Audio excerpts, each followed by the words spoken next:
not going to sit. I'm not going to tell people they can't have dinner. No, we're not. Okay. I just meant if he was sitting here, we could scoot over here.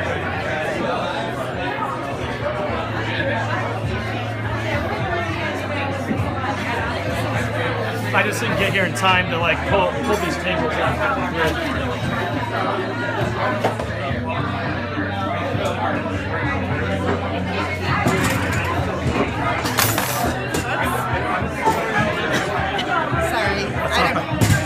Guilty by association. No, I said I offered to stand up. I figured I'd be standing anyway. So I just need some, I mean, the thing is, though, he's going to be, there's a chance he could be jumping around. And it's just the way it is. And I plan to maybe go stand at the back or whatever anyway. Yeah, I figured. Like, so you're just doing that with your phone? What? Have you filmed all these with your phone? Yes. Because I watched about it. Really? Yeah, it's all with this thing. So, you have a lens on it, though? Yeah, wide angle lens. Okay. Huh. I see.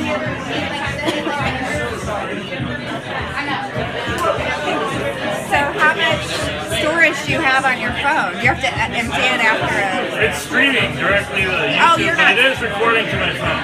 Got it. Hey, how's the movie going? It's going well. When will we be able to see it? Whenever Earthbound moves into their space. Oh, when is that, though? Sooner? No, we don't know. My It'll be a boyfriend, little while, they're yeah. doing the sign So, for it. Bill, you posted about St. Vincent's recently being in St. Vincent's.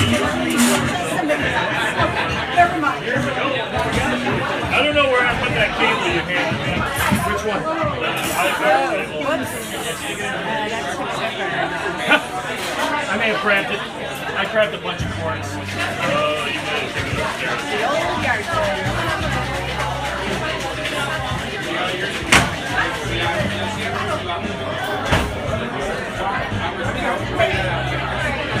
We're streaming, so pretty much anything you say can be heard by the internet. I should probably walk away. Just keep that in mind. Right. That's why I said I should probably walk away. Hello, everyone in Internet Land. We will be getting started shortly.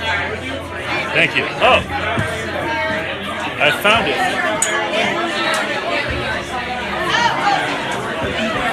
I was looking for the cable to keep my phone plugged in. Oh, well, that's helpful. So it doesn't die. Right.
think I'm gonna have a stag. I ain't sure.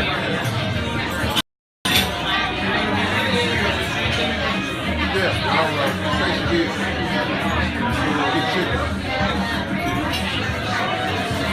Good chicken, good story.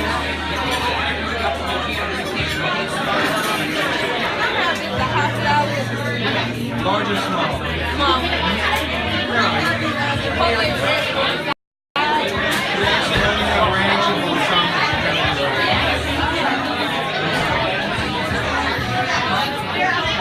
It's my first time here. You guys have a happy hour or anything?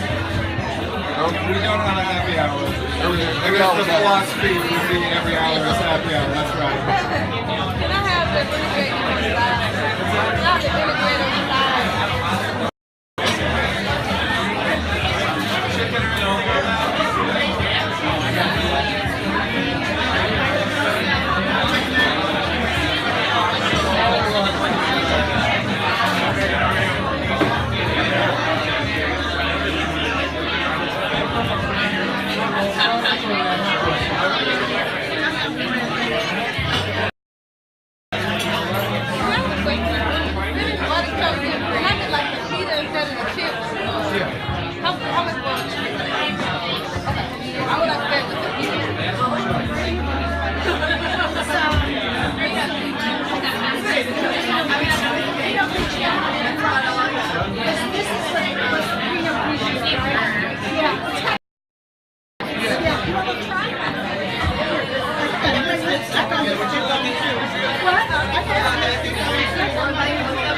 I think that was like old glass. That should help. That's like a nice That's a used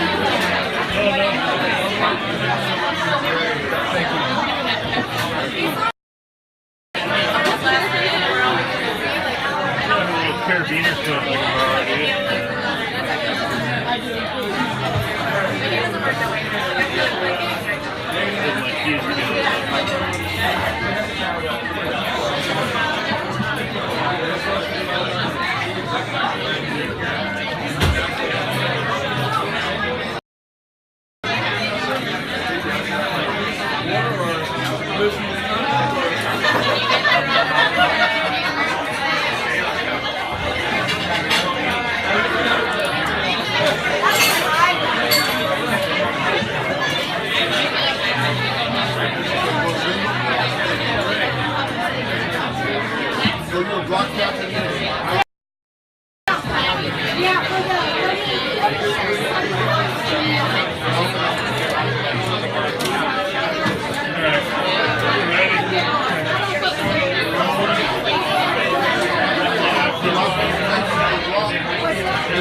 Not a hot seat when I sit down compared to I might just take this. We always have the most photogenic people in the hospital. I'm second. Yeah, Steve Simpson did. It's good. That's a great light.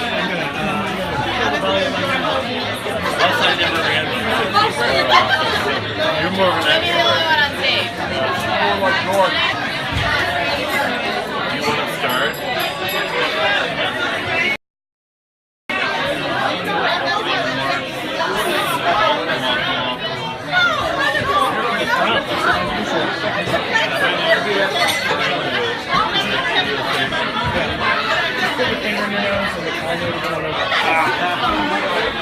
Would you like a ball cap? Yeah, I gotta get a new one.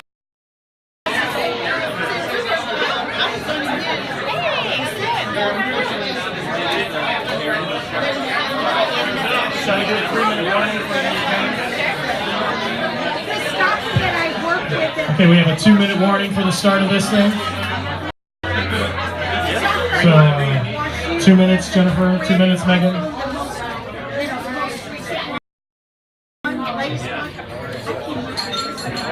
Looks like everybody's ready, I think. But he's like, he's asking me all Well, I'll just do some housekeeping while we're setting up here. I am Steve. I'm the owner of the place. I will be the sergeant at arms. And if you act up, I will eject you. And I do mean business. I didn't own a tavern for 12 years and a boxing gym for several years, not to be able to eject people. I don't expect that to be the case. But they have to pay the tab first, right? That's right, yeah. But I'd like to thank everybody for coming down. It's for the 15th Ward debate. Just as a little point of information, sure, is that this area has traditionally been in the 15th Ward. This place was called Columbo's back in the 20s, 30s, and 40s, and early 50s. It was owned by a guy named Fred Columbo, who was a state senator. And in 1949, this is a bit of information I gleaned from Michael a while back, A.J. Cervantes, he announced his candidacy for the 15th Ward alderman seat, and he later became mayor of this fair city. So this place actually has a very long-held tradition within the 15th Ward, which will end in 2021 when we reduce the board. So, but we're currently in the 10th Ward. Yes, we are currently in the 10th Ward, and then I can never remember who's the alderman there. Some other rowdy person that's in the same business. So I will lend it over to Mr. Michael Allen and Ms. Rhonda Smythe. And here we go. This is your microphone, guys. Nope. That will eventually be this. You guys. Do you want to share? No, we can. I don't know. Is that? Yeah, we did do it. Good evening. Uh-oh. Check. Good evening. It's so good to see so many familiar faces. I'm Rhonda. This is Michael Allen. I previously lived in 15th Ward and had the pleasure of running against Megan for Jennifer's empty seat a few years ago. I'm currently in the 10th Ward, and I'm therefore impartial to what's going on here. And Michael, would you like to introduce yourself? Yeah, well, I'm also impartial. I never ran for the seat. I have moderated. This is my third, though, 15th Ward debate that I've moderated. Third time Megan's been up here. In 2 years? 2.5 years. Yep. So I'm a veteran of 15th Ward politics already. I teach at Washington University, and I have 2 caps. All right, so we'll generally we're going to start with opening remarks. We have some prepared questions that each of the candidates have an opportunity to answer. Steve and his staff have note cards, so if you have questions, please raise your hand for a note card, and then we'll read those after the prepared portion of questions. So we'll go ahead and start off with the candidates with a 2-minute opening statement. And Jennifer, you can go ahead and start this one. Okay. I'm Jennifer Florida. and I served as the 15th Ward from 2001 to 2014. And for whatever reason, Sharon Carpenter, the recorder of deeds, had committed nepotism, and for whatever reason put me on her list that she would support as her successor. So I resigned to overturn the ban on gay marriage, and I did do that. I think it was something that was unexpected, and gave up the job that I love. I learned that by working together, you can accomplish a lot. And so for 14 years, we did a lot together. We improved safety. We did great streetscapes on South Grand. We had over $75 million of investment in our neighborhood. And we did that by working together and by working with the Board of Aldermen. So I hope to go back to the Board of Aldermen to get back to working together, to reduce violent crime, to work on rebuilding neighborhoods, not just our neighborhood, but the whole city. I think it's important that we improve the quality for all residents in all neighborhoods. And it's important to me too that all neighborhoods are safer. That's pretty much, am I out of time? Okay, sorry. Okay.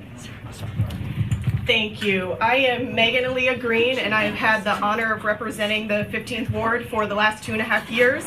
This is my third time up here in 2.5 years, so it seems a little bit like deja vu, but it's all in good fun. I knew that when I got into it. What I will say is, first I want to thank Jennifer for her years of service. We really do, appreciate that in St. Louis and in the 15th Ward. And I think that we're in a different point than we were in 2001. We're even in a different point than we were in 2014. When I ran for office initially, I declared my candidacy 5 days before Michael Brown was killed. And what I think we have learned since that moment is that St. Louis needs to be moving forward, not back. Because when we look at back, when we look at before Ferguson and all of the things that we know now, we know that this region has lost out on $80 billion in investment because of institutional racism. We know that we have not operated at the Board of Aldermen as a legislative branch for a very long time. And by making decisions only at the ward level, we are just as fragmented with limits as we are as a region. And I've been fighting that tooth and nail at City Hall to make sure that we really are a city that is making decisions for the benefit of the city, that are looking at those that are the least among us and how we support them through our tax policies, how we support them through criminal justice reform, how we make sure that the people who can't always show up to a neighborhood organization meeting still have a seat at the table. Before I got elected, we didn't have representation for 2/3 of the neighborhood. We did not have a neighborhood organization. And now we have a vibrant organization that boasts nearly 100 people that come to each monthly meeting. We've done participatory budgeting not once but twice and had one of the highest voter turnouts for participatory budgeting in the country. And we did a traffic study because we knew that our streets had problems, and problems that were beyond the scope of what an alderman should dictate in terms of putting in stop signs and figuring out traffic flow.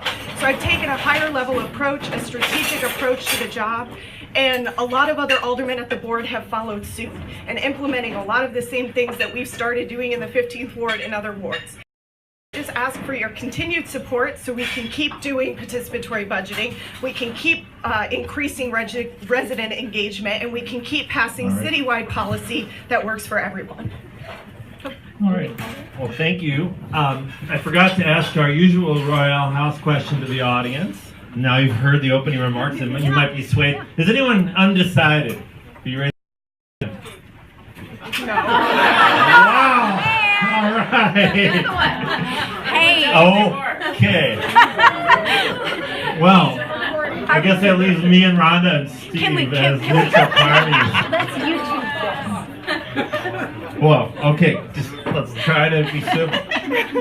All right, I'm going to start with the first question, picking up on what I just saw, I guess, and after these opening remarks. I've been looking at the differences between Democrats running for office in St. Louis. It's not like looking at different types of zodiac signs, but maybe within, like earth signs, the difference between a Taurus and a Capricorn, shades of difference. So could each of you tell me what you think the main difference between you and your challenger is in this race?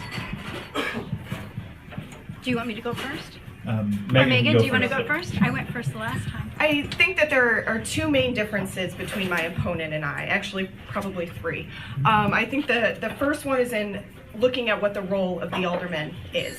I would say that our role is first legislating good, sound policy that benefits the city of St. Louis and not just our ward. I would think that my opponent looks at constituent service as the single most important issue. I agree it's very important. I also know that we have an amazing staff at City Hall. We have neighborhood improvement specialists. We have building inspectors, folks that we can work with who handle a lot of those constituent service issues, as long as you have a good working relationship with them. And we're very lucky in the 15th Ward to have that. I would say that the second issue that we differ on is policing issues. I look at policing as not just reduction in crime, but the needing to look outside of the types of policies we have historically done in St. Louis City that have created disparities and lack of trust between our police and our African American communities. And I think in order to bridge that gap, it means that we, especially as white elected officials, must be willing to say that we will not accept endorsements from people like Jeff Florida and the St. Louis Police Officers Association, because do not speak for real officers, and he does more harm than good. I think the third thing that we differ on is development strategy and development policy. During the time that Alderwoman Florida was in office, the city gave away $700 million in tax incentives. We don't have a sound policy for how these get allocated in the city right now. And as a result, schools that are underfunded, and we aren't able to provide city services.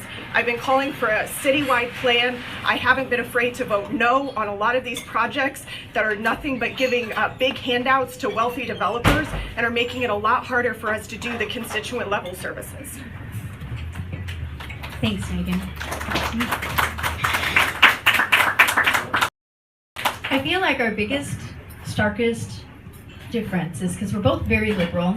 We are. I mean, I'm the recorder of deeds that overturned the ban on gay marriage, and I worked very closely with the African American caucus of the Board of Aldermen to, implement change and the things that would benefit the whole city. So I feel like ideologies, we're very similar.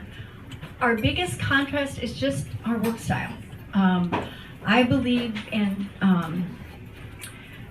talking, right, and dialoguing, and you talk some more, and that's pretty much what you have to do at the board to get things done. You're not going to get, everything that you want in anything, and working at the board means you have to compromise sometimes. And so the way that I've worked and the way that we've accomplished actually a lot, I disagree with what Megan just said about constituent services is really important. But as an alderman, you really have to do it all. You just have to. Strategy of redevelopment and housing, economic development. You work closely with the business district. You work with Economic Development Corporation. You work closely with the Housing Corporation to get things done. And we did do that. I'm the only alderman who's sitting here who has facilitated 100 units of affordable housing. So you can do really big things, and you have to work on the small things. And I feel like one of the biggest accomplishments was through the Tower Grove Neighborhood CDC, that when we were faced with crisis and HUD basically came in and said, you guys can't fund these not-for-profits, we consolidated the 3 not-for-profits into one, the Tower Grove Neighborhood CDC, which is doing big things. They did visioning. As your alderman, I would move that visioning to a community-based strategic plan. This pilot of a CDC being, consolidated builds capacity, and it can work on strategy, not just for our neighborhood. This is a good model that would serve the whole city well, and coming up with a strategic plan for each neighborhood. Out of that CDC came the Tower Grove Neighborhood Association. Rhonda was actually at the original table when we worked on that. So I feel like our starkest contrast is basically our work style. And at the Board of Aldermen, I was always a whip, somebody who could talk to everybody, who could bridge whatever needed to be bridged. I was the 15th vote for civilian review back in the day. And Jennifer. Oh, I wanted to address one more thing. We have to work with the police, okay? I can be that bridge to work with the police.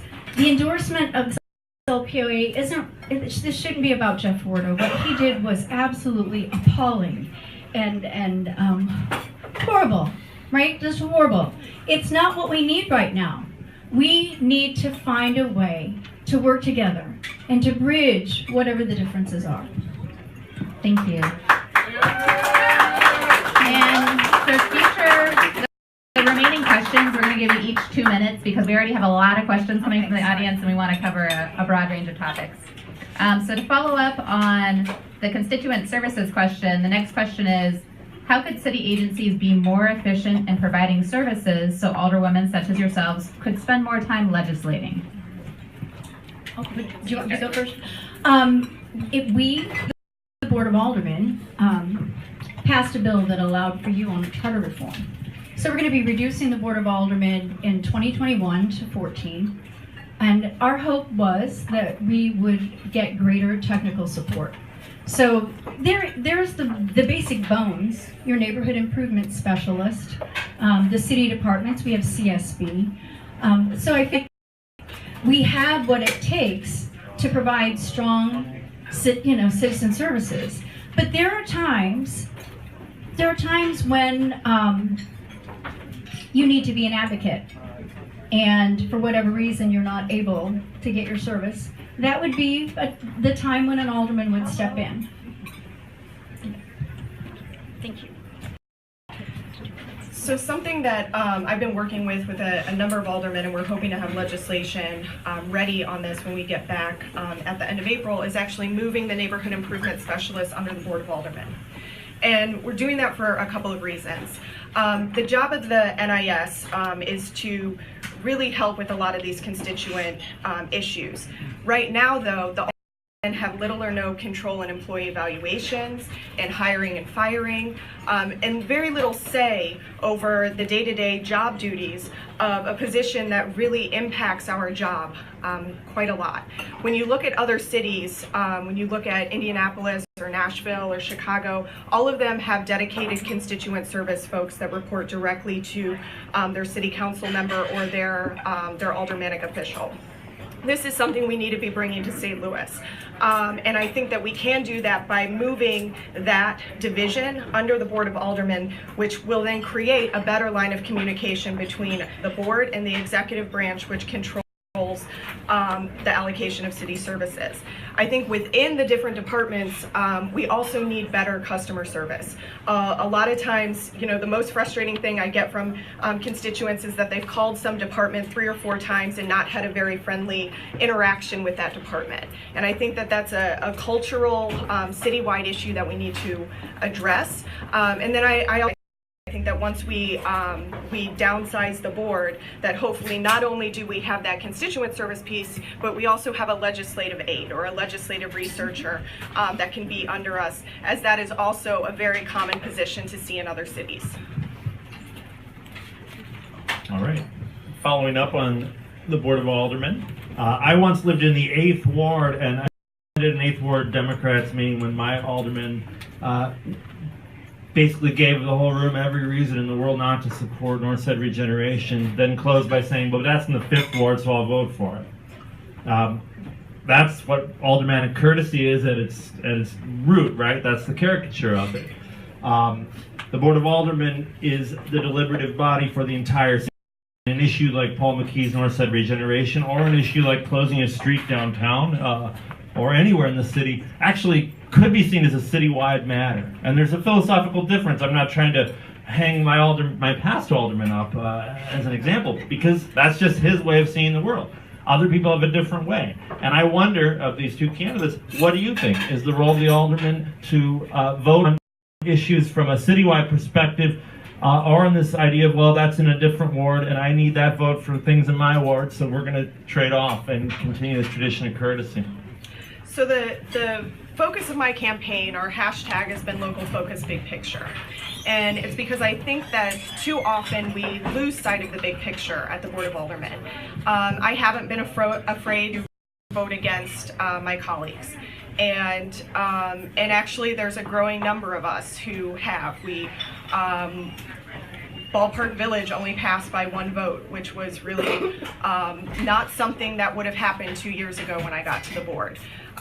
But we've started to see that, especially as we have these larger development projects, and we're starting to get actually better information now than we did 2 years ago as a result of a lot of us pushing to get that information. We now know the real fiscal issues that some of these problems can cause for, some of these projects can cause for the city. And so we have to be taking a bigger picture look at this. Like I said in my opening remarks, we've foregone $700 million in tax revenue over 50 years. I mean, even if just a 10th of that or an 1/8 of that hadn't been approved, if it had been done strategically with a citywide view, that would be so much more money for our schools, so much more money for public services. We have to start getting responsible with a lot of these development projects. And that means voting no, but that also means a culture change at the board. I'll give you an example. The street closure. Alderwoman Gracia didn't represent that area, but she represented right next to it. And all of us at the board got petitions signed by every single resident that lived in the buildings around this street saying that we did not want this closed down.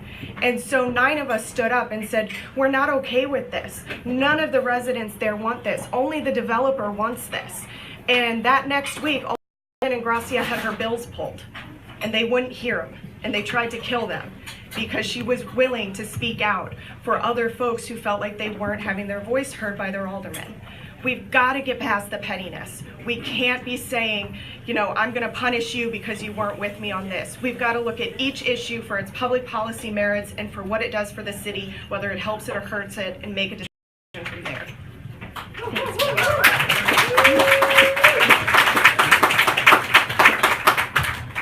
The Board of Aldermen that I was a part of had long, lengthy debates. Okay, so, and also in committee, when most of the, you know, every time we have a piece of legislation, it goes to committee. So I didn't take your alderman's view that, it's your bill, you can do what you want. I'm going to tell you my first experience with aldermanic courtesy in 2001 in a Walgreens development. And I'm at Streets, and, you know, Alderman Bosley's the chairman, and he lets Mike McMillan go. And, well, yeah, whatever you want, it's yours. Well, I come before with my Walgreens Street LA vacation bill, and it was tabled. It was tabled because Alderwoman Tyus wanted a Walgreens in her neighborhood. And so, you know, aldermanic courtesy, that was my first experience with aldermanic courtesy, and it was not there, okay? There was no aldermanic courtesy in that bill. That bill was tabled, and it took a while to get it out, and, you know, there wasn't anything controversial. I had the signatures from the block to get that. So at the board, it can be very contentious. I didn't really experience that. It was debated. And I think that you deserve that. You deserve every bill to be passed on its merit. And you deserve, too, for us not just to say yes just because it's so-and-so's bill. I would hope that culture would shift. And it shifted while I was there, because it's taking the merits and making decisions about things that weren't necessarily controversial, but you can get a better product, a better bill, a better decision, a better development when it's vetted and debated. Thank you. So next question. Many of us would love to come and watch those lengthy debates on the Board of Aldermen floor, but as the Board of Aldermen holds their meetings on a Friday morning from 10 to noon, it is impossible for most of us to attend those meetings. As an elected official, what could you do to open up those meetings so that your constituents could actually attend? Yeah, that's a good one. But we could hold them in the evening, actually. That would be one thing that we could do. I know that when we were trying to pass or retain the earnings tax, we took the hearings out to the neighborhood.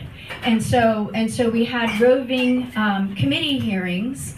The budget committee did, I was vice chair, on when we were faced with Rex Sink bill trying to take away our earnings tax, which is 40% of our general revenue budget. And so I think that those are the types of things that I think are important. The routine, right, something that you could count on, that we could be flexible and hold meetings in the evening as we have in the past.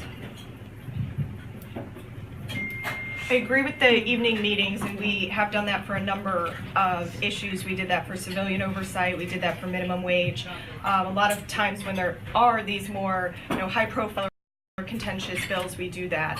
I think having the meetings live streamed online for the Board of Alderman meetings on Fridays is great. We need to have live streaming for committee hearings as well. Right now it's a couple days lapse before that gets online. I think we could rectify that. But one of the things that I implemented when I first got into office was a weekly newsletter. And in that, I've been putting out what is, if there are key committee hearings that are coming up, if there are important bills that people might want to be aware of or testify on. And I'll tell you, quite frankly, some of my colleagues will say, there is another 15th Warder here to testify on a bill. Like, how do you have such an engaged constituency? And it's because I communicate a lot. I communicate through not just through the e-newsletter, but constantly through Facebook, through Twitter, through a lot of different mediums. If there's a bill that I want to make sure that people really understand the nuts and bolts of it and the reasons that I'm voting a certain way, I've done some very long blog posts about it with links to good research so folks can see the reason that I'm making that decision. So I think all of that goes to transparency. I was proud to sponsor the bill that to co-sponsor the bill that put our votes online in an easy, accessible format. And our hope is, this was a pilot program just for the third and final reading, that now we'll be expanding that to committee votes, which will also lend to another level of transparency for a lot of these issues. But I do agree. Especially once we downsize, we should definitely look at adding these to evening meetings, which is what they do in Minneapolis. It's what they do in Indianapolis. There's no reason we can't do that too. All right. Following up on issues of participation, while the alderman is not indebted to party structure, you are running for the Democratic nomination. You do play a role in that party.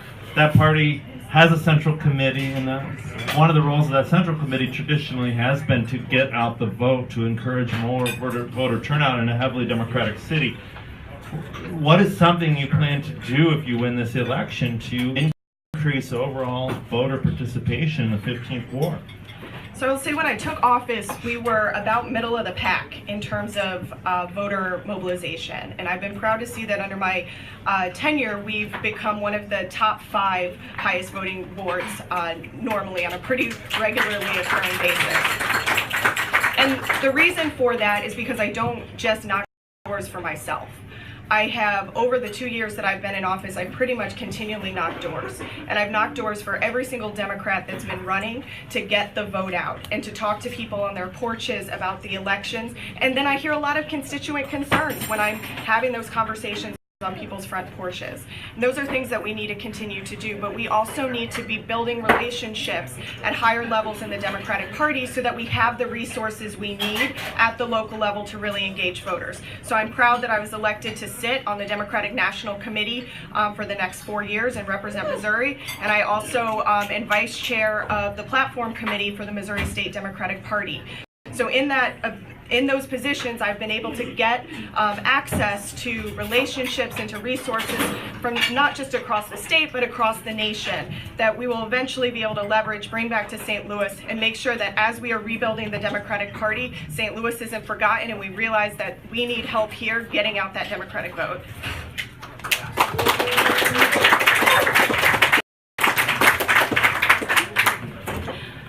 founding member of the 15th Ward Democrats, the first open and voting Democratic ward in the 15th Ward. And I've gone door to door in every election. And I think that that is a really effective way to hear. I've just finished my second pass of the ward. It's a great way to hear what people are, what their concerns are. And it's a great way to engage them and to invite them to participate in the process. But what we used to do is town hall meetings, and that's really important to give people access to be vocal about the things that they're concerned about, access to the mayor and the alderman. So I would continue to do tweeting. The social engagement, I think, has been really great in mobilizing people and getting them engaged. I think that we need to bring everybody together too. The Democratic Party needs to come back together and realize that we're a big umbrella, and that together we're stronger, and that divided, we fall. So we've got to stand together.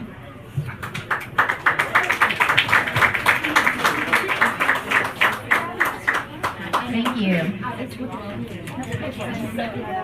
So, related question. After the 2020 census, we will be redistricting, and the Board of Aldermen will be halved, at which point you will have double the number of constituents to serve. First question, what do you think is the fairest way to handle redistricting after the 2020 census? There's a process already built into the legislation. So, the process built into the legislation is the term that the alderman will serve after the 2021 election. So, do the census. And then in 2021, we actually draw a map of 14 wards. And then the terms that the alderman will serve are staggered. And that's the process. Correct. And the question is that the drawing of the map has not always been a very smooth or fair process in the city. Do you think there's a way that could be better accomplished? In the last time that we did the redistricting, because in my first year in 2001, it was horrible. There were people throwing toilet paper, and it was horrible. We moved a ward, and it was a horrible experience. So when we redistricted in 2010, we made a kind of a group pact that we're going to focus on neighborhoods, and we're not going to move wards, we're not going to be contentious, and that, with the African American participation, you have to have African American opportunity wards. And so that's the law, and that's what we did in 2010, and I would expect nothing less than that in drawing the map, that consideration of African American opportunity wards would be a big part of that. So, sorry, Megan. Yeah.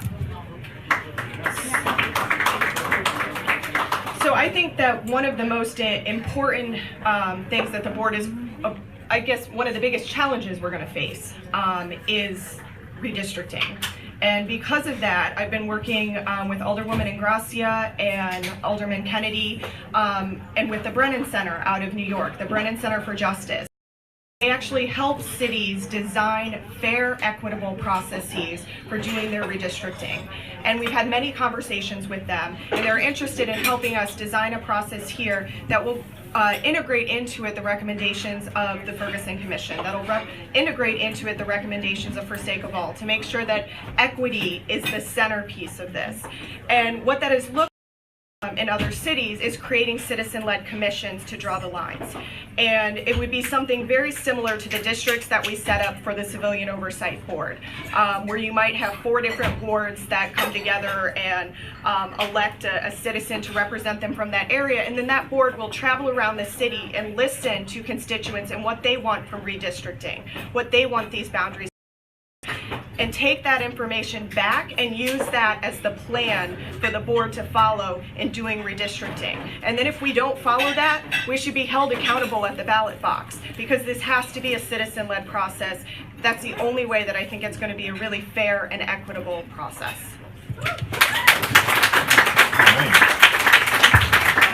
I couldn't help but notice the whole time you were answering, both of you, there's the map of the wards is right behind you, so there it is.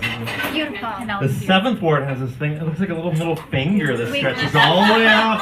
Yeah. I don't know why that happened. It doesn't look Doesn't look very geographic to me, but I'm going to move on to the next question, which is just a more general question. Talking about this process makes me think about the relationship between the Board of Aldermen and the mayor. We're about to elect a new mayor. There are a lot of choices. Whoever gets it is probably going to be kept on their toes because it's such a contentious election.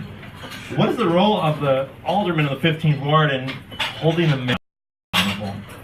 And you both now have experience doing that. So I think the role is to ensure that the mayor is representing the views and the values of the 15th Ward, but also of the city at large.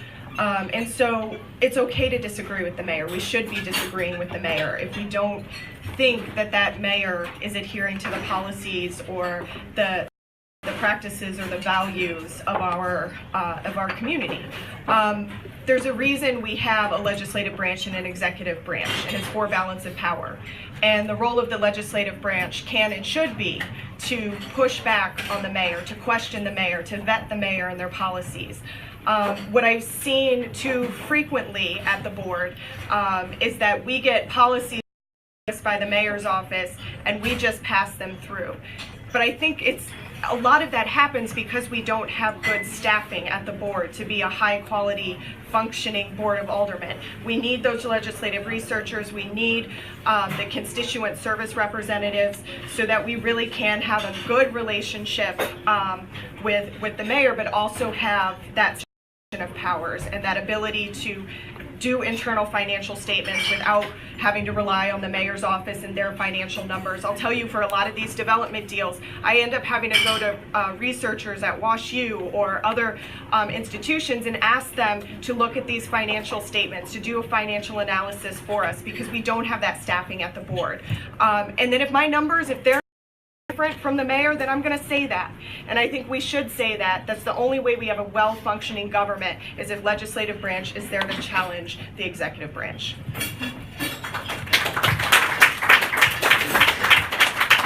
I'm really excited to have a new mayor. Really excited, because it presents opportunities, doesn't it? So I feel like the great is to create a tension of accountability and to be results oriented. For so long, the city has gone without any kind of plan. The last thing we did was a land use map. And I feel what I'm hearing from people is that they want a safer city with jobs and, neighborhoods that have decent housing, beautiful parks. And I think it's time for us to demand results, and that we're going to work together and create a tension of accountability. And these plans should be community-based, and there should be community engagement. And I'm excited about the opportunity of having a new mayor and having an exciting future for St. Louis. I'm just going to ask a quick follow-up. Have either of you endorsed a candidate for mayor, and why? Just real quick. Just out of curiosity. I have not endorsed anyone. It's still me? So help me make up my mind on Tuesday. Oh, really? You haven't made up your... Wow. Okay. Is there anybody out there trying to figure out who should be the next mayor? Raise your hands. Really? Okay. Okay. I narrowed it down a little. No, you're okay. I just, I'm just saying. Because you feel passionately. I know, I feel... I have a couple of the candidates I would consider friends, right? So we have a good slate of people who care about our city, and so I can see why you're like, well, I'm voting for Lyda Cruzen. I worked with her for 15 years at I love Lewis. Tashar is fine. I love Antonio French. I do. I just love him. Jeffrey Boyd. Yeah, I do love these people, because you can't work with people and not build a or feel some kind of affection, right? So for me, in making this choice, it was really about who's ready to serve in this role, in this capacity as mayor. Who has the executive skills and the knowledge who understands work, who can vet a budget. Well, that's Lyda. Vet a budget. And then be a bridge, right? Who has the relationships to be effective with the legislative branch, the Board of Aldermen. Oh my goodness, right? So it's a tough gig, you're in the fishbowl is the most prepared and passionate about rebuilding St. Louis. So it's no secret to most in the room, I am with Tashara Jones, and I am with her. And change is not comfortable, it's not easy, it's not always fun, but we have to be a cutting edge city. We've got to be a progressive city so that my friends who have been here, and a lot of folks in this room know the people that I'm talking about, stop moving to the coast. We are losing our young people in this city. That we keep them here is by being a progressive, forward-thinking city. And what does that mean? Progressive means we have to demonstrate through our actions, not just our words, a commitment to racial equity and to economic justice. And Tashara, time and time again, has shown that ability. She's the only one who's been in the race who's advocated for a $15 minimum wage, and will be working on our campaign to make sure that that gets passed. She's the only one in the race who really has a well thought out, documented plan for how we can reform this tax incentive study to make sure that we really can afford all of the meat and potatoes that we need to afford in this city. And then the last thing, she has shown such innovation in the office that she's in right now. She's the only one in this race that has executive experience, and took an office that was archaic and losing money and full of ghost employees and transformed it around in 4 years to a moneymaker for the city. That's what we need to do to every single department in this city, and she's done it, so I have the confidence that she can do it again.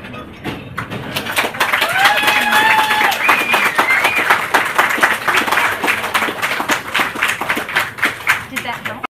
Microphone closer to your mouth, please. Thank you for the commentary, Richard. Can you guys hear that? Yes. Okay. Yes. All right, next question. Back down to the ward level. So, Not that close. So in St. Louis, we have a long history of structural and institutional racism. The 15th Ward is fortunate to have a diverse constituency. Explain how you'll help to bridge the divide between what some people would call the old guard and the new guard of the 15th Ward, and how you would provide equitable services to all residents in the ward. So I do think that there are some divisions within the 15th. There's divisions based upon owners versus renters. I think there's division based upon racial lines. I think that there's division among economic lines. And we are lucky that we have an age, you're very correct. And we have to be willing and able to address all of that. One of the things that I'm very proud of doing and pulling it off twice was participatory budgeting. Because in doing that, you are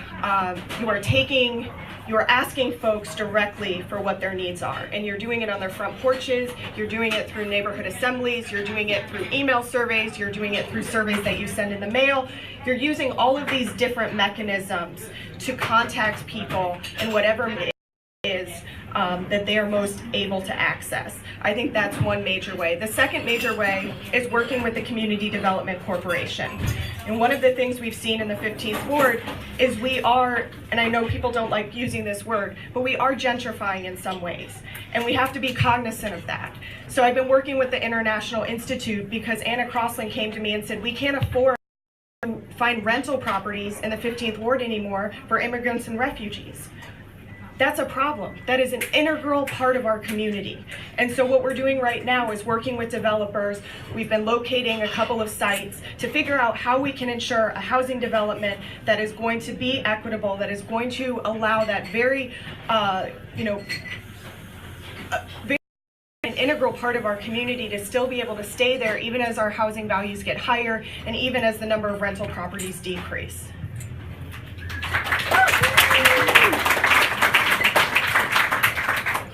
We do have a very, very diverse ward. It's been its strength.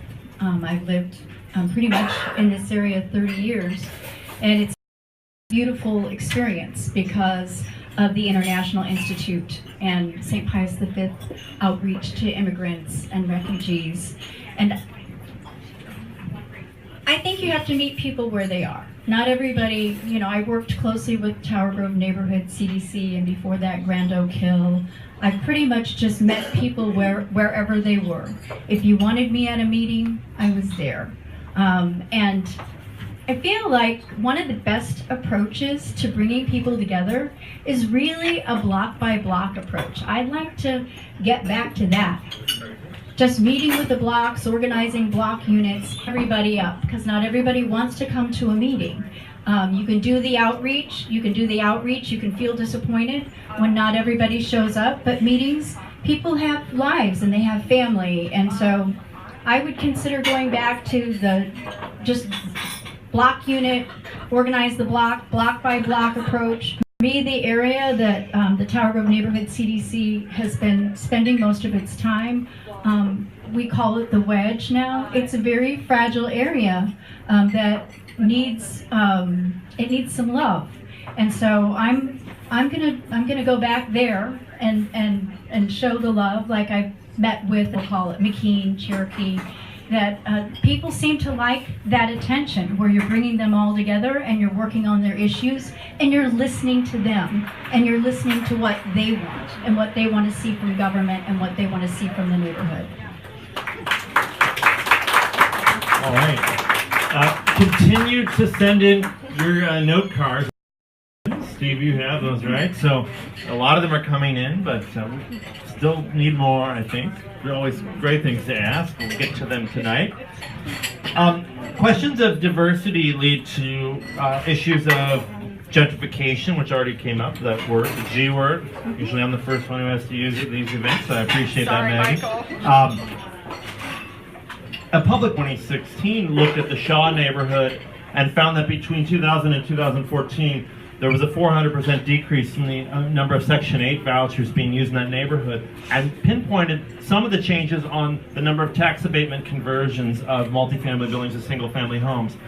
If elected alderman, and for the next 4 years, what would your criteria granting tax abatement to conversion of multifamily housing to single-family homes? Oh, it's still me. Thank you, Megan, for keeping track. Well, I really don't think tax abatement should be up to aldermen. I don't think that it should be an alderman's decision, honestly. HUD came in and basically don't like the way you're allocating block grant. We want aldermen taken out of that. And this is 2012, 2013. And so we hired a company to do something called a market value analysis.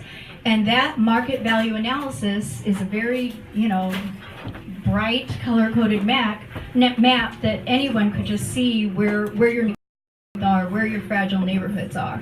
And so the reason we were supposed to proceed with the new policy of using the market value analysis to determine tax abatement, not so much for TIF, because TIF is something, a whole different animal where you've got 91 municipalities using it, but they wanted us to use that market value analysis, building off nodes of strength, as a guide for investment, rebuilding neighborhoods, affordable housing, and the tax abatement was key. So you can see by the map that most of Tower Grove Heights wouldn't qualify anymore for tax abatement. So I personally don't think aldermen should be making those decisions.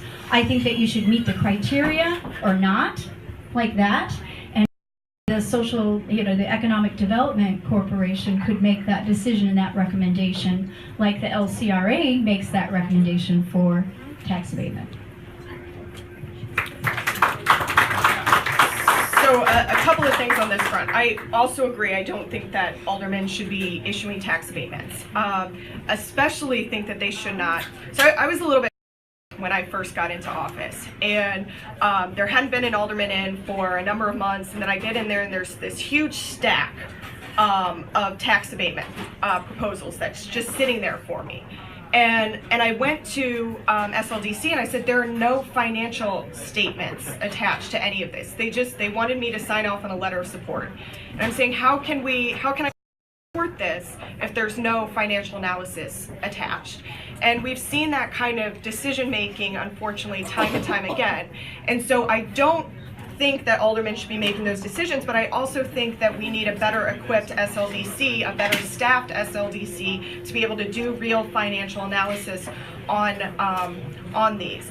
I think that the PFM study, or the market value analysis, is a great starting point, but I think we need to break it down farther, and we need to be looking at census tract.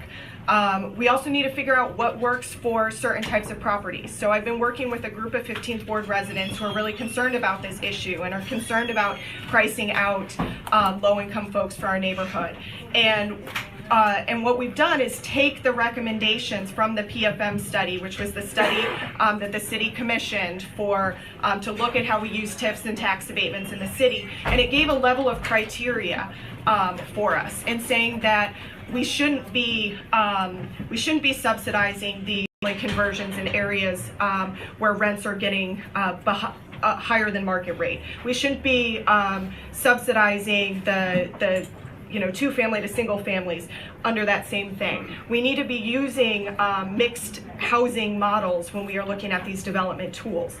And so it does mean that we need a strategic plan for the city. And we have that. But the PFM study gives us a really good outline of the metrics that we should be using to make these decisions. And we need to not keep putting all of these studies that we do on the shelf and actually take them out, read them, use them, and implement them. Thank you. Follow-up question to that one on the same topic. So you guys have both talked about tax abatements, but in the 15th Ward, it appears the problem might be with developers providing cash offers to residents and then buying out those houses, turning around, flipping them, adding $150,000 to the cost. What are your feelings on that practice? So it's hard for us as aldermen to control that practice, because who somebody wants to sell their house to is their decision. It's not something that we can control a lot. What we development corporation and identify property that we think should stay or be affordable housing and make sure that we can get it into their hands. And I've been very, very proud that over my 2 years in office, we've invested a tremendous amount of time and resources into the wedge. We've actually taken the number of vacant houses that were along Bamberger and Hydraulic, the two streets that had the highest number of vacancies, and we've cut it nearly in half. We added a police substation at one end of it, we added LED lighting, we added trash cans, and we've seen the residents there actually get a lot more engaged and involved because they feel like somebody in some organization actually cares about them and is doing work in their neighborhood. And so we're going to continue to do a lot of that work, and I think that's really the way that we address it.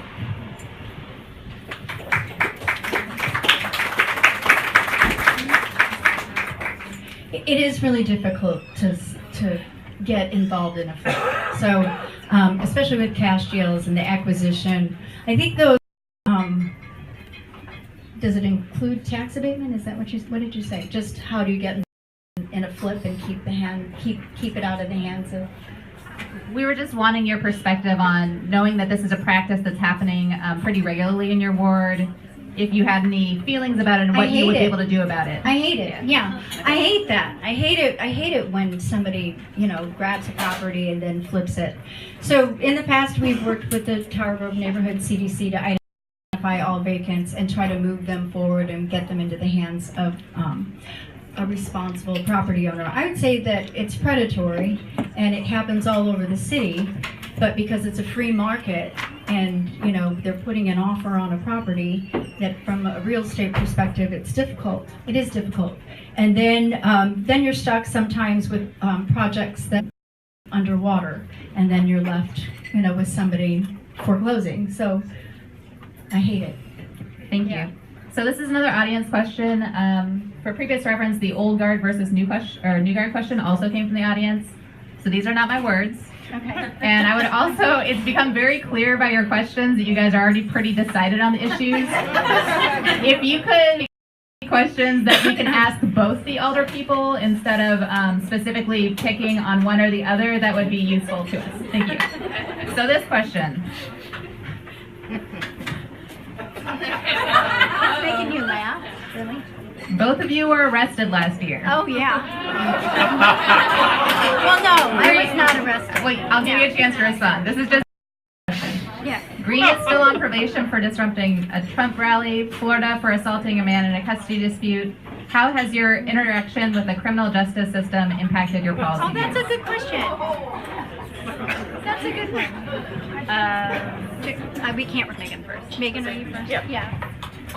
So I'll be honest, it was a group of 32 of us who basically interrupted the Trump rally and as a result got a disturbing the peace charge. And Chicago followed suit and Cincinnati followed suit, and for the next week we did not have any more rallies. So I like to say, we do start some things in St. Louis from time to time. I will say that my interaction with the criminal justice system in that law enforcement knew that there would be a group of us there disrupting. They were prepared. They arrested us, put us in a van, brought us to Central, sat us at a table, gave us a citation, and let us go. And we basically, paid our $50 fine for peace disruption for 6 months. So that's, and I have not. What are you doing here? I know. So I have to say though, being one of my decisions to do that as an elected official was because I knew that not all folks are treated the same in our criminal justice system. And the group that I went with was called the Anti-Racist Collaborative, and it's a group of white folks who are committed to doing white folk work, is the way we put it, who are committed to working intentionally on racial justice issues. And we had black and brown brothers and sisters who wanted to disrupt that rally, and they wanted to make sure that white folks were there to have their back and be supported. And I know that my experience in that is a lot different than people face in this city every day. And I want to recognize that privilege. Thanks, Megan. I'm sorry, I was not arrested, okay? I was issued a summons. And I didn't talk too much about it because I was protecting my young grandson. And sometimes things happen. And I was falsely accused, and actually I was assaulted. So I haven't had the best experience. The good news is he's safe, and so is his mother. And I've just been kind of lost in a system where you show up and nothing happens. You show up and nothing happens. You show up and nothing happens. People don't show up, and so they keep pushing it forward, pushing it forward. So. I know you're all good people, and you know that sometimes you do have to protect a family member and yourself. And I learned that I am that type of person. That's right.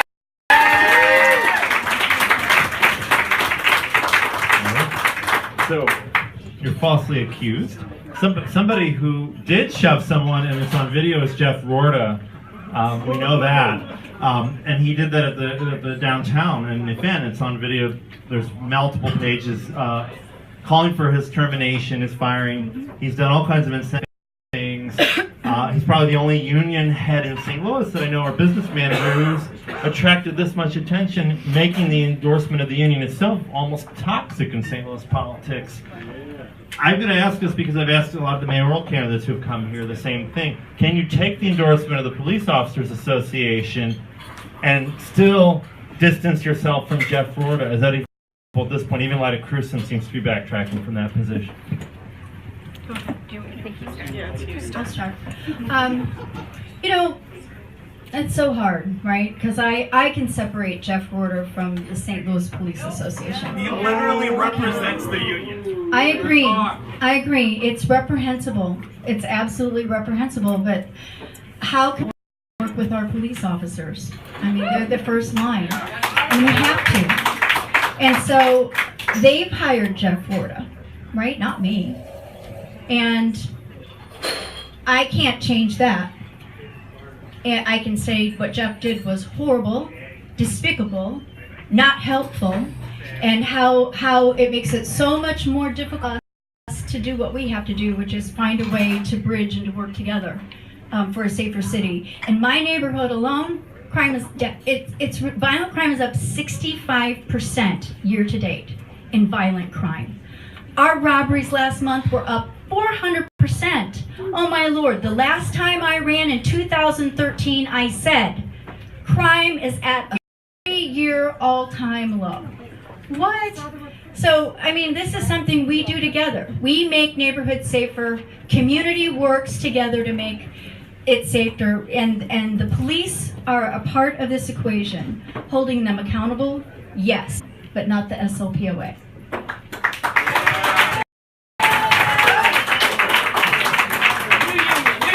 So I think that Jeff Florida is paid literally to be the voice of the St. Louis Police Officers Association. That is what his, and all of us want to support our police. All of us want to be there for them. Creates more division within this community than we need. I think we have a responsibility, especially as white elected officials, to call out Jeff Florida.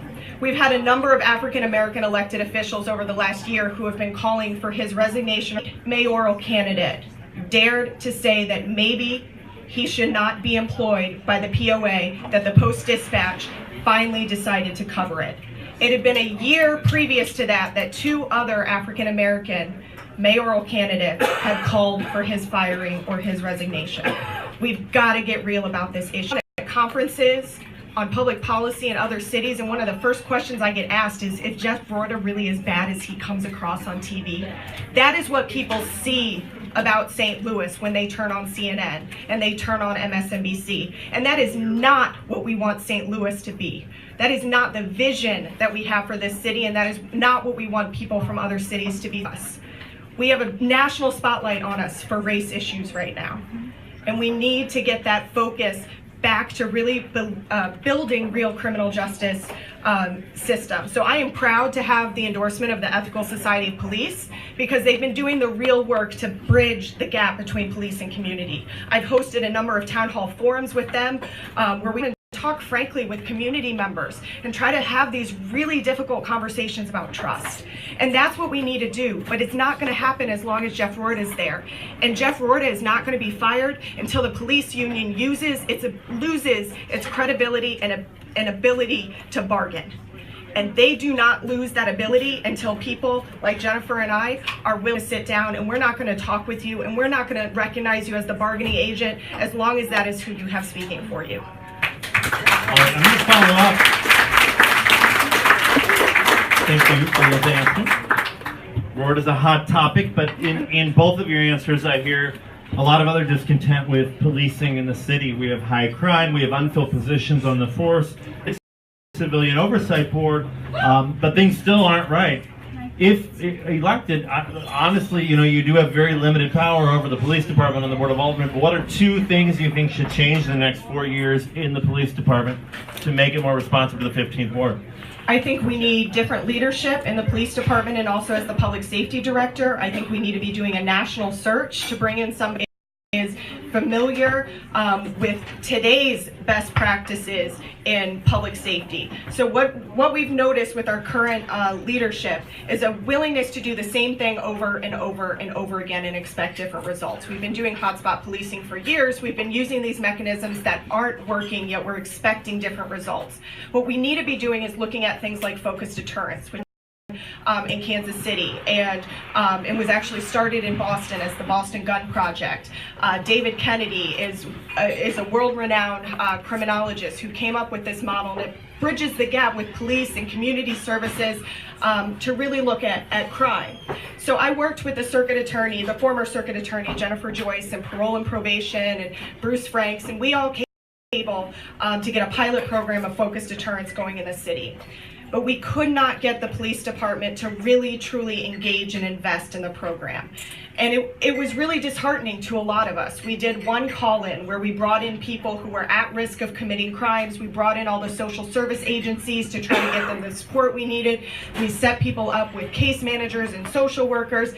When one person, one group isn't willing to come and engage in a new model, it destroys everything. It won't work. So we've got to have different leadership that is willing to say, we recognize that what we've been doing here in St. Louis doesn't work. There are other models that have been much more successful in other cities, and it's time to bring that to St. Louis and integrate these models that bridge gaps between police and also create safer communities.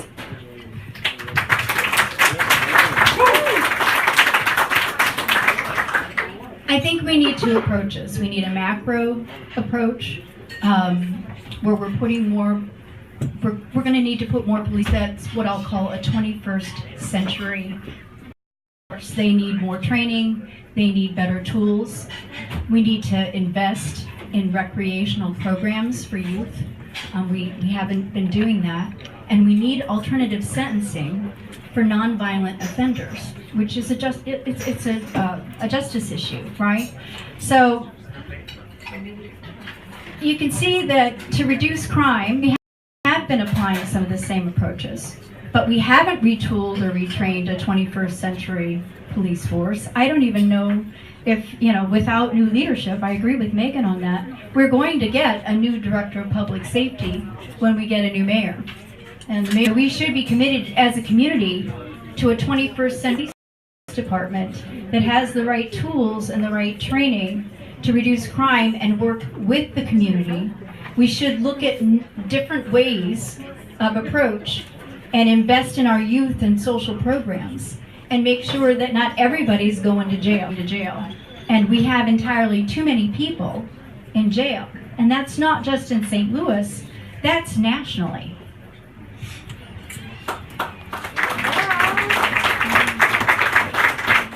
All right, switching topics. So this is another question from the audience. Why do you feel Kennard, McKinley, such successful schools where other city schools struggle? I know they are gifted schools, but why do they not trickle down to other schools? That's interesting. Okay, I've run the whole gamut of the school system here.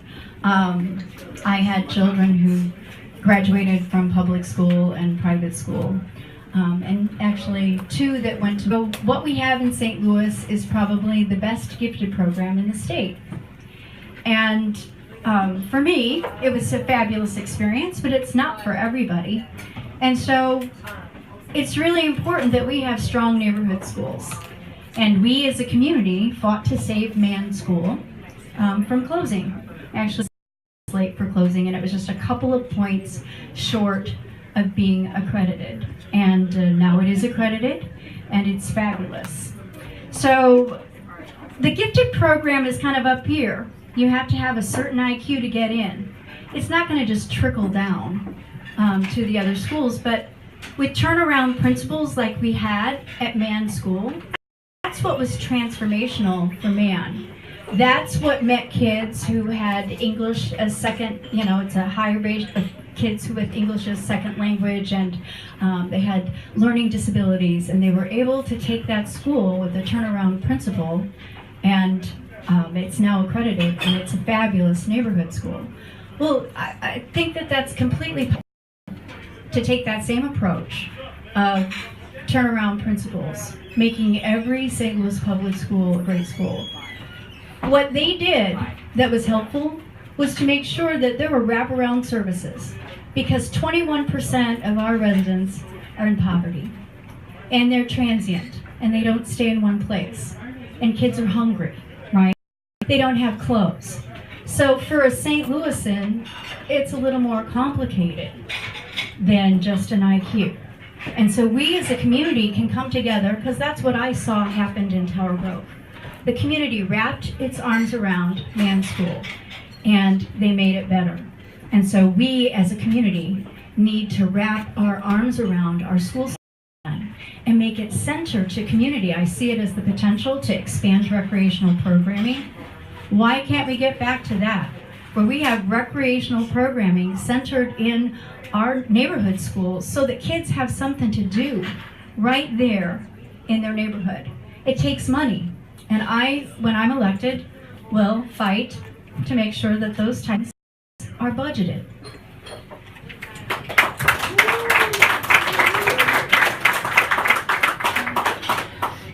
So I'll start by saying So I taught in St. Louis Public Schools. I was at Walbridge Elementary in North City, which is almost to North County. It was a school that was 99% African American, 100% free and reduced lunch, and a very difficult teaching population. I think community plays a very, very important role in the success of schools, and I think that Man's success is in large part because of our community. We also have to recognize that not every community has the same advantages and privileges as our own.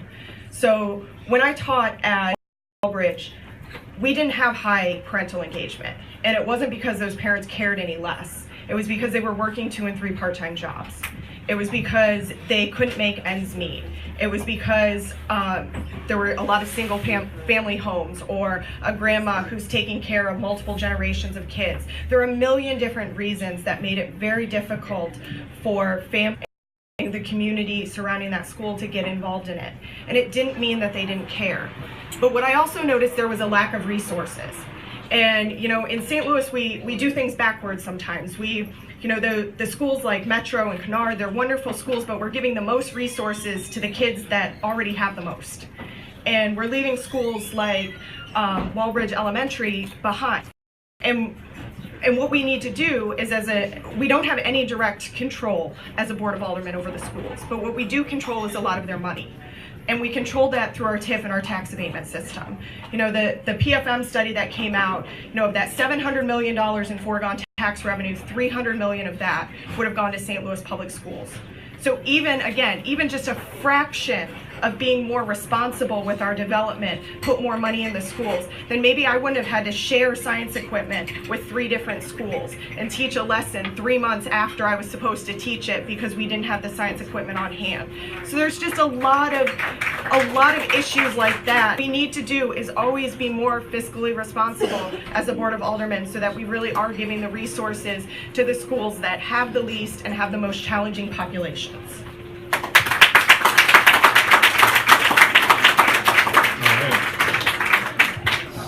So from a ground level view, one could say that the biggest division in the 15th Ward is this big road called Gravois Avenue. It's a huge gulf. Some would call it a strode, a street road. There's an initiative called the Greater Gravois Initiative that came out of this sort of fracas over MoDOT's plan to turn Gravois into what seemed like an attenuated superhighway, closing streets off and increasing. The Gravois Initiative aims to make it more pedestrian friendly. You've probably thought about this. Both of you have had to deal with this, think about this longer than I ever have. What is your vision for Gravois, and what can be done in the next 4 years to make that a reality? So I am so excited for the Greater Gravois Initiative. Been working with them and our community as we take the next step of the neighborhood visioning plan and put that into a real plan, a real steps for what we're going to do and how we're going to get there. So we've already had preliminary meetings with the Streets Department and with BPS, the Board of Public Service, to look at different grant funding opportunities. Some of these federal grant programs that we really rely on to do major infrastructure projects like what would be required along Gravois are contingent upon the federal government.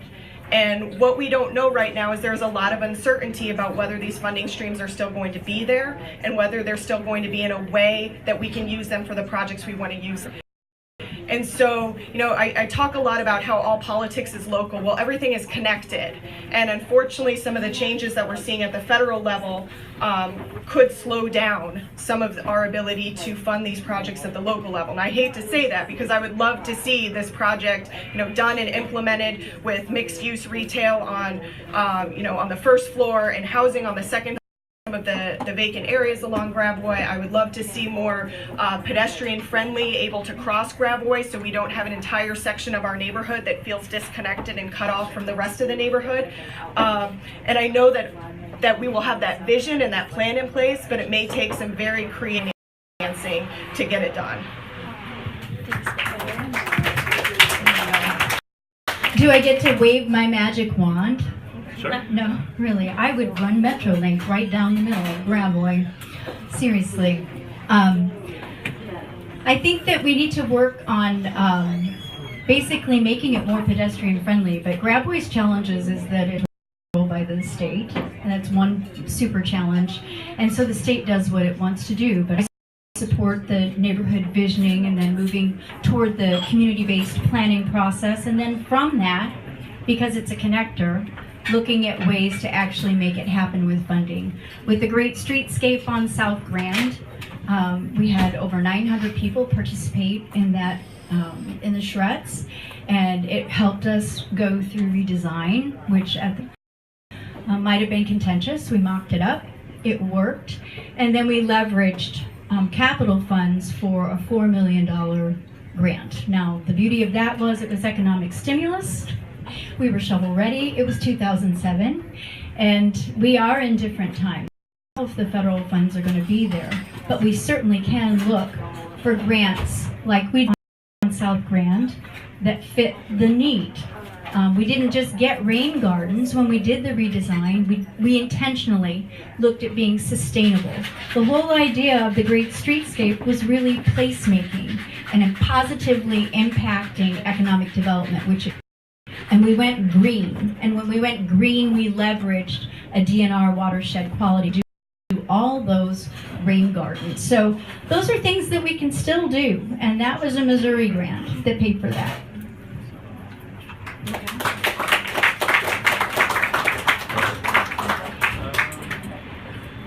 All right, we're gonna have 2 more questions, and then we'll call this thing to a close. And this will be a 30-second answer. What's the piece of legislation that you've worked on and passed that you are most proud of? Oh my goodness. You go first. That's hard. I would say the one that I'm most proud of, and I was a co-sponsor on it, but played a very, very integral role on it, passing the minimum wage legislation for the city. And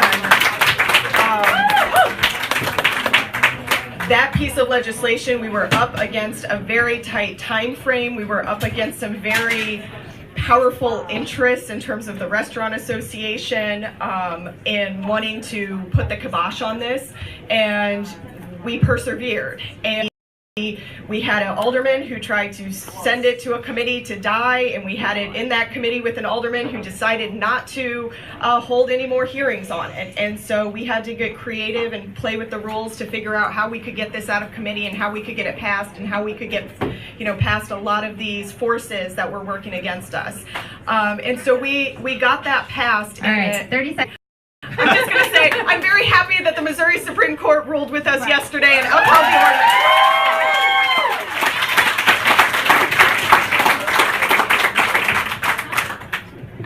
30 seconds. I got it. 45. 45, thank you. I have 2, we did a lot, right? But I would say that I was primary sponsor of single stream recycling, which isn't that sexy, I know, but as primary sponsor of single stream recycling, it introduced single stream recycling to the whole city. And even though you're paying a nominal fee, we are actually reducing what we're taking to the landfill and our trash fees, and we're making our whole world greener actually by doing that. And somebody had to be that person, and it was me. Other than that, it would be Southside National Bank building, saving it from being demolished. That was kind of a big deal. All right, well, before I ask the last question, I just want to thank for sending questions in. If we did not get to the question, feel free to ask the candidates up front personal, look them in the eye, shake their hand firmly. Some of these are personally directed, so that might be the best way to ask them.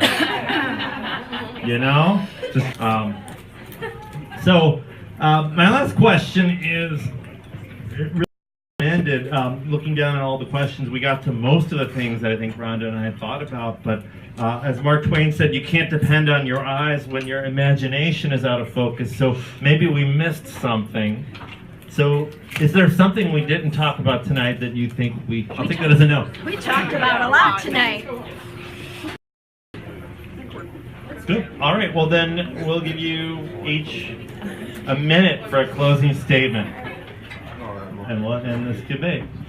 So who started? You started. I think I started. Jennifer started. So. Thank you. So I just want to thank everybody for having the faith to elect me twice already in 2.5 years, and I hope that I've made you proud. We've definitely increased participation, voter participation, implemented participatory budgeting, taken a very strategic approach to a lot of our decisions, and I've also felt like we've really elevated the role of aldermen, and we've positioned ourselves as makers. And whether it was getting the minimum wage legislation passed, being the third city in the country to enshrine reproductive health rights into our non-discrimination ordinance for the city, passing civilian oversight, all of those things, you will re-elect me so I can continue the work and bring these progressive policies that we too often say that we just can't do in St. Louis, and bring them here and make them real and make ourselves stand out as that real progressive blue mark in the middle of a red state. So thank you.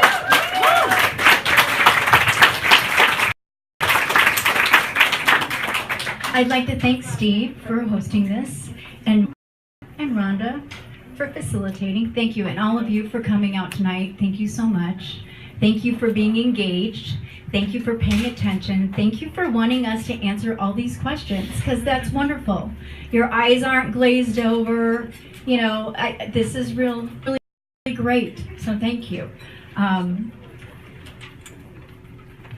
By working together, we can do great things, and that there's so much more that we have to do together. Our neighborhoods aren't completely rebuilt. And it's important that we start working toward engagement, working on community-based plans so that our neighborhoods are all beautiful places that people want to live and that they're safer. And we need to work on that together. We need to work with the police to make sure that we're safe and that they have the tools that they need to do the job. That we create a tension of accountability. We have a sense of progressivism, that we're building a 21st century force. I believe the best is yet to be for St. Louis. And I believe that we, by working together at the Board of Aldermen, working with a new mayor, working with our residents, working with community leaders and businesses to bring jobs and to attract, that we can be the city we want to be. All right, let's give a big round of applause to both candidates. And then also we could thank my honey, Steve Smith, who owns this wonderful establishment.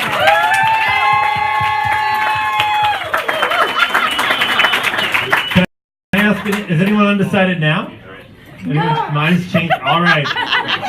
Y'all get along way better than the two sides in the ninth ward that I moderated last week, I will say. Hopefully we won't see each other again for another 4 years, but yeah. You never know. That's funny. You No, never that's know. not even funny. All right. That's not Steve, even funny. anything else?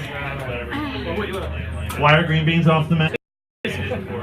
We are doing a Royale podcast, the Royale Political Wire.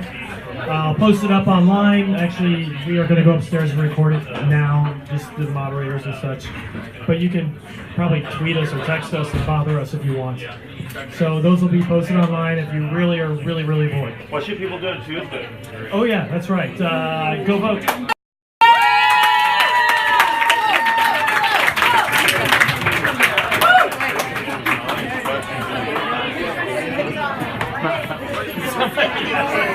I know. I wore too short of a skirt.